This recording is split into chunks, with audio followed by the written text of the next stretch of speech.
Hello everyone, welcome back to the channel. तो मेरे mistake से स्टार्ट करते हैं। जैसे हमें पता है हर एग्जाम की अपनी एक खास तैयारी होती है। जैसे एसएससी जेई की बात करते हैं, अगर एसएससी जेई की बात करते हैं तो इसमें दो तरीके का एक पोर्शन है। एक है नॉन टेक और एक होता है हमारा टेक्निकल या फिर सिविल ब्रांच का या मैकेनिकल या इलेक्ट्रिकल इलेक्ट्रिकल जो भी ब्रांच है आप लोगों की। तो सबकी अपनी एक खास तैयारी होती है। तो अब मेरा एग्जाम जो था, मतलब मैं अपनी मिस्टेक बताना चाहती हूँ कि जब मेरा एग्जाम था, मतलब मैं जॉब के संग प्रिपेयर कर रही थी। तो जब नोटिफिकेशन आ गया था मैंने प्रिपरेशन स्टार्ट कर दिया था, लेकिन मैंने हमेशा अपना टेक्निकल, जैसे मुझे थोड़ा सा टेक्निकल में ज्यादा इंटरेस्ट है और पता नहीं क्यों टेक्निकल के पीछे ज्यादा, मतलब मैंने उस पर टाइम इन्वेस्ट किया, तो मैंने टेक्निकल पे ज्यादा टाइम इन्वेस्ट किया, उतना टाइम मैंने नॉन टेक को नहीं दिया था। अब जब टेक्निकल पे ज्यादा टाइम इन्वेस्ट किया, हम सोचते हैं कि अगर 100 में से 80 मार्क्स का आसपास स्कोर कर लेंगे, पर ऐसा नहीं होता है। मतलब हो सकता है एग्जाम के दिन पेपर थोड़ा सा ऊपर नीचे आ जाए। तो मतलब मेरी एक सबसे बड़ी मिस्टेक ये थी कि मैंने टेक्निकल पे बहुत ज्यादा जोर दिया और मैंने नॉन टेक को उतना ध्यान नहीं दिया था। मैंने नॉन टेक पे उतना ध्यान नहीं दिया था। मतलब मैंने रीजनिंग को भी लास्ट में मैंने बहुत ज्यादा प्रैक्टिस की थी।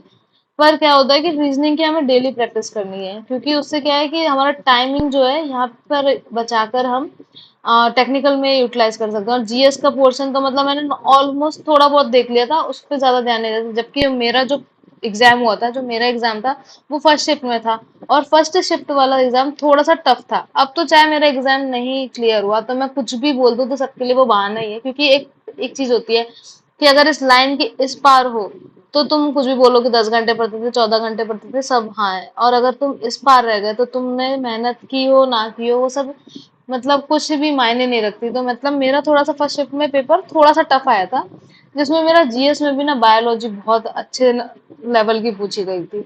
और मैंने जो नॉन टेक पार्ट है उस पर मैंने उतना ध्यान दिया नहीं था। तो सबसे बड़ी मिस्टेक मेरी ये थी। तो यहाँ से मैंने एक लेसन लिया कि हमें सबको इक्वल वेटेज देना है। मतलब मैं ये नहीं कर सकती कि मेरे को टेक्निकल पसंद है तो मैं सबको मतलब टेक्निकल पे ज्यादा ध्यान दूंगी। मुझे हर सब्जेक्ट की अपनी एक इक्वल वेटेज है, क्योंकि 200 मार्क्स का एग्जाम है। उनको कोई मतलब नहीं है तुमने 200 मार्क्स में से जो ज्यादा मार्क्स है वो किस में मतलब खींच के निकाले हैं। तो हमको हर एक चीजों पे इक्वल टाइम देना है। उसी टाइम पे मेरा क्या था कि मतलब जब मेरा जैसे तैसे मैंने फर्स्ट शिफ्ट में दे दिया पेपर, तो मुझे लगा कि मतलब मैंने इतना नंबर अटेम्प्ट नहीं किया है, पर ठीक है। तो और एग्जाम थोड़ा सा टफ था फर्स्ट शिफ्ट वाला। तो जब एग्जाम का रिजल्ट आया प्री का, तो मतलब मेरा क्लियर हो गया था कट ऑफ। लेकिन मैंने उस हिसाब से प्रिपरेशन की। मैंने सोचा कि अब प्री और मेंस के मार्क्स जुड़ते हैं, तो मैंने प्रीवियस ईयर डाटा को थोड़ा सा एनालिसिस किया। तो मुझे लगा कि हाँ ठीक है, मतलब इतने भी बुरे मार्क्स नहीं है अगर मैं मेंस में बहुत अच्छा खींचूंगी, क्योंकि मुझे अपने टेक्निकल पे बहुत भरोसा था। और उसी टाइम मेंस का जब एग्जाम होने वाला था, वहां पे गेट का भी एग्जाम होने वाला था। तो मैंने सोचा कि ठीक है, मेंस में मतलब खींच लेंगे। और मेरे को लगा था कि मेंस में मतलब बहुत प्रैक्टिस करूंगी तो हो जाएगा। तो मेंस में ना बहुत जम के प्रैक्टिस भी की थी। मेरा एग्जाम मेंस का पेपर अच्छा भी बहुत हुआ था। पर अब आपको पता ही है, कुछ दिन पहले रिजल्ट आया तो कट ऑफ ऊपर गई। तब मुझे एहसास हुआ कि भाई प्री और मेंस दोनों के मार्क्स जब जुड़ते हैं तो भाई प्री सिर्फ मेंस में खींच के कुछ भी नहीं कर सकते। जो इस साल जिन्होंने भी मेंस में पेपर में खींचा है उनका कुछ नहीं हुआ। प्री में अगर नंबर नहीं आए थे, जब मैंने ये रियलाइज किया, जब कट ऑफ बहुत ऊपर गई, तो मैंने जब बैठ के 2-4 दिन बहुत दुख हुआ और एनालिसिस किया, तो मैं भाई पहले ही रेस से बाहर थी। मतलब मैंने ये रियलाइज किया कि प्री के नंबर बहुत मेरे लिए मैटर करते थे। मेरे प्री में कम नंबर थे, मैं मेंस में कितना भी खींच लेती तो नहीं होता। मैं प्री में नंबर नहीं आए थे, इसलिए मेरा मतलब मैं इस रेस से बिल्कुल बाहर हो गई थी। तो अब यहाँ से मैंने क्या क्या लेसन लिए, मैं चाहती हूँ कि भाई ये एक्सपीरियंस मैं सबसे सबके साथ शेयर करूँ। तो एक तो है कि नॉन टेक और टेक दोनों को हमें बहुत ज्यादा इक्वल वेटेज देना है। एक और मेरी क्या गलती थी, मैंने टेस्ट सीरीज एंड में लगाई थी, सबसे बड़ी गलती। क्योंकि मेरे पास थोड़ा सा, हाँ अब ये बहाने मेरे नहीं चलेंगे कि मैं जॉब कर रही थी या जो भी, कुछ अपनी समस्याएं हैं तो उसके लिए मुझे जॉब करनी पड़ती है। तो मतलब वही कि मैं ये बहाने नहीं मार सकती, वो मेरा अपना कॉल है, तो भाई मेरे को उस हिसाब से मेहनत करनी पड़ेगी। तो जो क्या है, मैंने एंड में टेस्ट सीरीज लगाई थी। यहाँ से मुझे एक लेसन मिलता है कि जो टेस्ट सीरीज है वो भी टाइम टू टाइम टॉपिक्स के साथ लगाना है। वहीं पे मैंने एंड में जितना जो भी मैंने टेस्ट सीरीज ली थी, उसमें जो मॉक टेस्ट थे मैं सारे नहीं लगा पाई थी। मैंने लगा लिए थे ऑलमोस्ट खींच खींच के, क्योंकि मैं डेली एक में लास्ट में दो दो लगा रही हूँ। पर उससे क्या है, वो हमारे दिल को तसल्ली देने के लिए अच्छा होता है, लेकिन उससे कोई फायदा नहीं है, उससे कोई बेनिफिट नहीं है। क्यों? क्योंकि एंड में क्या होता है, हमारे को रिवाइज भी करना है, एंड में क्या है, हमें रिवीजन भी करना है और हमें इसको एनालिसिस भी करना है। और ये दोनों में इतना कंफ्यूजन होता है कि यार रिवीजन की तरफ भागे, रिवीजन करते तो लगता है कि यार मॉक टेस्ट का एनालिसिस छूट रहा है, और जब एनालिसिस की तरफ भागते तो लगता है कि रिवीजन छूट रहा है, मतलब कोई एक चीज छूट जाएगी। तो एंड में इतना कंफ्यूजन रहता है, इतनी भगदड़ रहती है, इतनी भसड़ रहती है कि रिवीजन करे या एनालिसिस करे। तो भाई सबसे बड़ी गलती मेरी ये भी एक गलती थी कि मैंने टेस्ट सीरीज और जो मॉक टेस्ट है उनको बहुत लाइटली लिया। नहीं, मैंने इससे ये सीखा है कि नहीं नहीं भाई, जैसे जैसे टॉपिक पढ़ो उसके टेस्ट लगाते जाओ, उसके पीवाई क्यू मैंने लगा लिए थे, बट हाँ स्टिल जो एग्जाम का फील है ना, वो एटलीस्ट हमें टेस्ट सीरीज देनी पड़ती है बार बार बार बार। ऊपर से रीजनिंग को मैंने एड में लगाया, तो रीजनिंग की डेली प्रैक्टिस करनी पड़ेगी कि हमारी रीजनिंग में इतनी स्मार्ट स्ट्रेटेजीज हो जाए कि मतलब हम क्वेश्चन देखें और हमारे क्लिक कर जाए कि अच्छा ये प्राइम नंबर से आएगा, मतलब जो नंबर सीरीज वाले हैं, या फिर वो जो ABCD वाले हैं उनका नंबरिंग याद हो जाए, वहां पे लिख के नंबर ना बनाना पड़े, मतलब इतनी फास्ट हो जाए हमारी कैलकुलेशन कि वहां पे हम टाइम सेव कर सके, तो हम अपने टेक्निकल पे थोड़ा टाइम दे पाएंगे। वहीं पे रीजनिंग की प्रैक्टिस डेली करनी है। मेरा एक लेसन है कि टेस्ट सीरीज टॉपिक वाइज, जैसे टॉपिक हो गया, हमने जो टॉपिक पढ़ लिया या कोई सब्जेक्ट हो, जैसे BMC सबसे ज्यादा मार्क्स का है, BMC को उठाया, फिर सॉइल उठाया, तो अगर BMC कर लिया पूरा तो फिर हमने उसका टेस्ट दे दिया, फिर सॉइल कर लिया तो हमने उसका टेस्ट, मतलब टेस्ट के द्वारा रिवाइज करना है। क्योंकि जो शॉर्ट नोट्स है, अब यहाँ पे एक और सबसे बड़ा गेम होता है हमारे शॉर्ट नोट्स का। तो शॉर्ट नोट्स में पहले तो आपने वो इंपॉर्टेंट पॉइंट लिख लिए जो आपको लगा कि हाँ ये एक स्टैटिक डाटा होता है जो हमें बार बार एंड में चेक करना पड़ता है। वहीं पे फिर हमने उसमें क्या ऐड ऑन किया, फिर उसको ऐड ऑन करना जाता है, उसको शॉर्ट नोट्स को अपना ऐड ऑन करना है।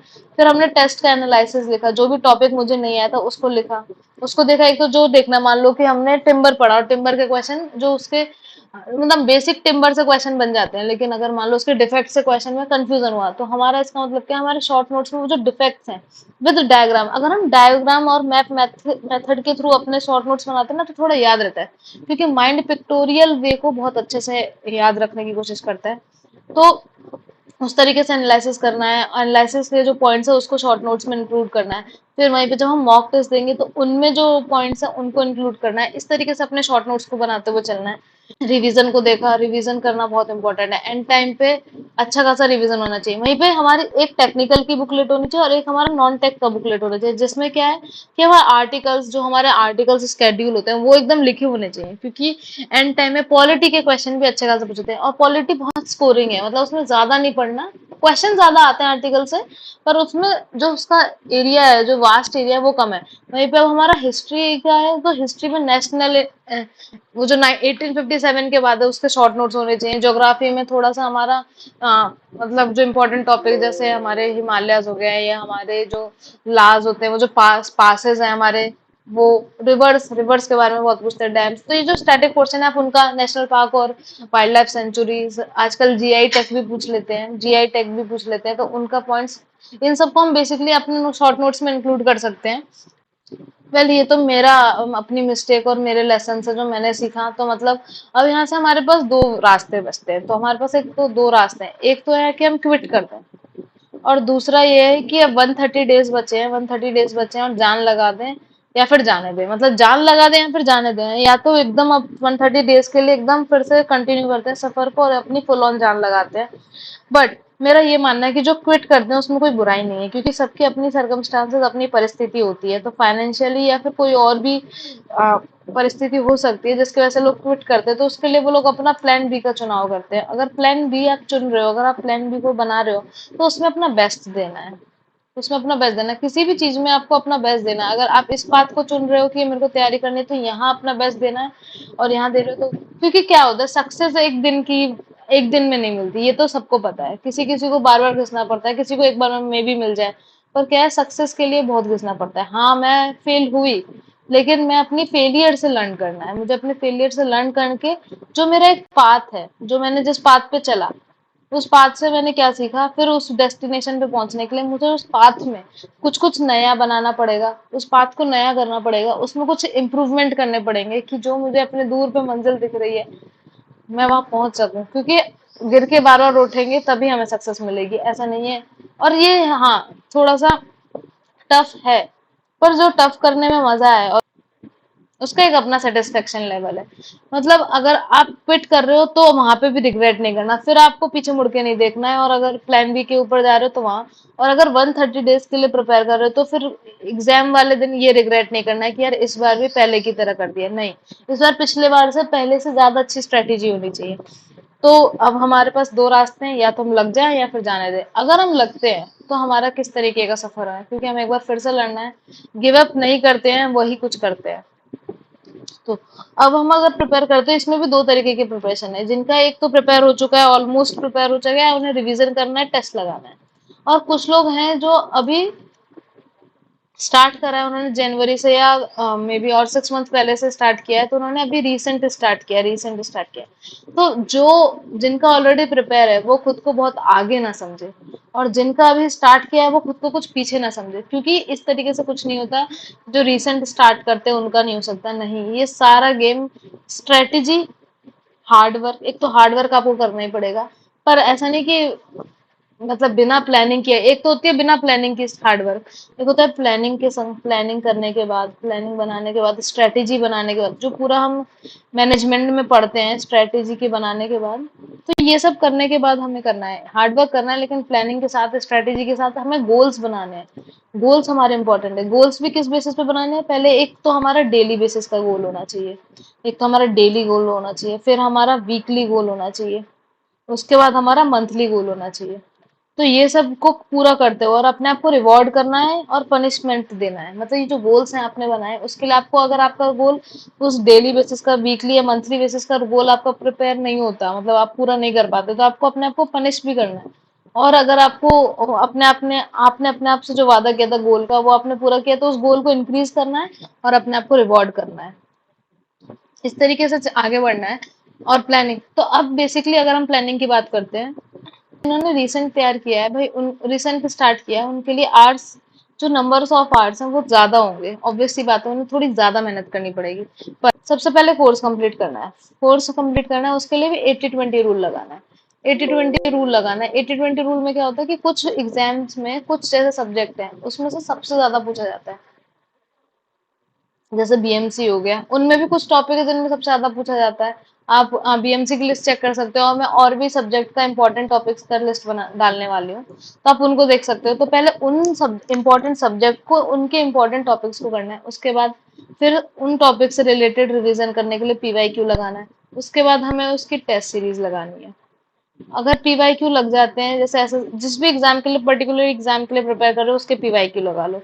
और अगर रिवाइज करने के लिए उसके क्वेश्चन कम पड़ते हैं, तो और भी जेई, अगर जेई एग्जाम की प्रिपरेशन है तो जेई के लिए, एई की है तो एई के लिए, ये जो प्रोसेस है ये सबके लिए लगता है। फिर सबसे लास्ट में मॉक टेस्ट, और जो अपने शॉर्ट नोट्स है उनको अपडेट करते रहना है, और उन्हें मतलब वीकेंड्स पे रिवाइज करते रहना है। ये सिर्फ टेक में नहीं लगेगा, ये नॉन टेक के लिए भी है। मतलब अगर आज पॉलिटी उठाई तो एक वीक में अगर पॉलिटी उठाई तो पॉलिटी को कंप्लीट करना है, हिस्ट्री उठाई तो हिस्ट्री को, उसके पीवाईक्यू लगाने हैं। क्योंकि अगर आप पीवाईक्यू लगाओगे तो उससे एक आइडिया लगेगा कि अच्छा मिडिवल से ज्यादा पूछता है, मॉडर्न से ज्यादा पूछता है, एंशियंट में भी इंडस वैली से ज्यादा पूछता है, या फिर कोई और पैटर्न में ज्यादा पूछता है। तो इस तरीके से एक आइडिया लगता है, पीवाईक्यू से पता चलता है कि किस एरिया से वो लोग ज्यादा हिट करते हैं। इस तरीके से करना है। तो मतलब एकदम नंबर ऑफ आवर्स ज्यादा देने हैं, जो भी कर सकते हो आप अपने गोल को अचीव करने के लिए, आपको वो सब करना है, क्योंकि गिर के उठना ही है। क्योंकि हम इस लाइन के पीछे हैं, हमें कोई नहीं पूछने वाला। और अगर प्लान भी आपने चूज कर लिया तो ठीक है, वहां पे भी अपना मचाना ही है एकदम। तो इस लाइन के इधर आने के लिए जो जो कर सकते हैं हमें करना है, बस प्लानिंग के हिसाब से। और अगर अपने आप को एक बार इस प्लान के लिए दे दिया है तो वो करना ही करना है। तो अगर हम प्रॉपर प्लानिंग से, अगर हम बात करते हैं प्रॉपर प्लानिंग से, तो अगर प्रॉपर प्लानिंग से चलेंगे तो जो जहां भी है, जो जहां पे भी है वो वहां से उस रास्ते पे चलेगा और पहुंच सकता है। तो प्रॉपर प्लानिंग प्लानिंग से चलेंगे तो हम गेम चेंज कर सकते हैं, गेम पूरा चेंज हो सकता है। और कुछ पॉइंट्स को जो भी मैंने आपको बताया उसको याद रखिएगा, मे बी मेरा एक्सपीरियंस आपके काम आएगा। तो जो भी है, आप दोनों किसी भी गेम में आते हैं, या तो आपका रिवीजन वाले गेम में आते हैं, या आपने रिसेंट स्टार्ट किया, दोनों की प्रिपरेशन की स्ट्रेटेजी अलग होगी, दोनों के नंबर ऑफ आवर्स अलग होंगे। बट स्टिल जो भी आपका गोल है, आप उस गोल को अचीव कर सकते हो। ऐसा कोई कुछ नहीं है कि आपको जो रोक सके, बस आपके अंदर एक डिटर्मिनेशन होनी चाहिए, डिटर्मिनेशन होनी चाहिए। कुछ लोगों की कुछ, हाँ, दिक्कत आ सकती है कि आज का गोल आपने बनाया और कुछ घर में प्रॉब्लम हो गई या कुछ भी इशू हो गया, तो आपने नहीं कर पाया, तो उस दिन आप अपने आप को मतलब आप अपने आप को फिर से समझाएं, और फिर ऐसा है कि ये रास्ता ऐसा है कि एक दिन का नहीं है, क्योंकि हमें ये तो पता है कि ये एक लॉन्ग प्रोसेस है, पर जो इस लॉन्ग प्रोसेस को डेली कंटिन्यू करता है, क्योंकि ये कंटिन्यूटी, जैसे यूडीएल होता है ना हमारा, यूडीएल, यूनिफॉर्मली डिस्ट्रीब्यूटेड लोड, ऐसे ही इसकी कंसिस्टेंसी बहुत इंपॉर्टेंट काम करती है, कंसिस्टेंसी का बहुत इंपॉर्टेंट रोल है यहाँ पर।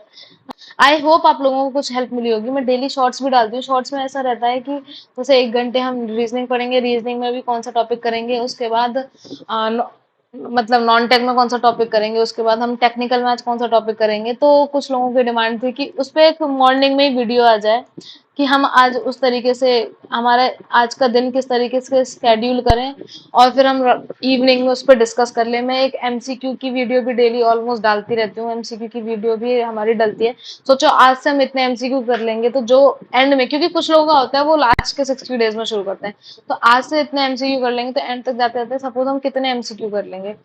तो मॉर्निंग में वीडियो आती है, तो मतलब शॉर्ट्स आते हैं, तो उसकी जगह हम मॉर्निंग में वीडियो डालेंगे जिसमें हम स्केड्यूल को डिस्कस करेंगे। अगर आपको उसमें कुछ भी चेंजिंग चाहिए तो आप बता सकते हैं। कि वहीं पे हमने सोचा है कि संडे को एक मेंस का क्वेश्चन करेंगे, जैसे हमने जो भी टॉपिक पढ़ा उसमें संडे पे एक मेंस का क्वेश्चन डालेंगे ग्रुप में, फिर उसको डिस्कस करेंगे, उस पर सब आंसर डालेंगे, उसका सॉल्यूशन सब डालेंगे, फिर डिस्कस करेंगे। इस तरीके से मिलजुल के काम करेंगे तो पक्का हम अपने गोल पे पहुंच जाएंगे। और आप लोगों का क्या मानना है, आप अपने कमेंट्स में बता सकते हैं। और डेली एमसीक्यू करेंगे तो एक दिन एंड तक जाते जाते पता नहीं हम कितने एमसीक्यू कर लेंगे। और मोटिवेशन और प्रॉपर स्ट्रेटेजी पे भी वीडियोस आती रहेंगी, बट सब्जेक्ट से रिलेटेड वीडियो को जरूर चेक करिएगा, क्योंकि वो ही हमें एक अल्टीमेट गोल पे पहुंचाएंगी। Thank you so much for watching, and thank you so much for giving your time. Like and subscribe the channel. Thank you so much.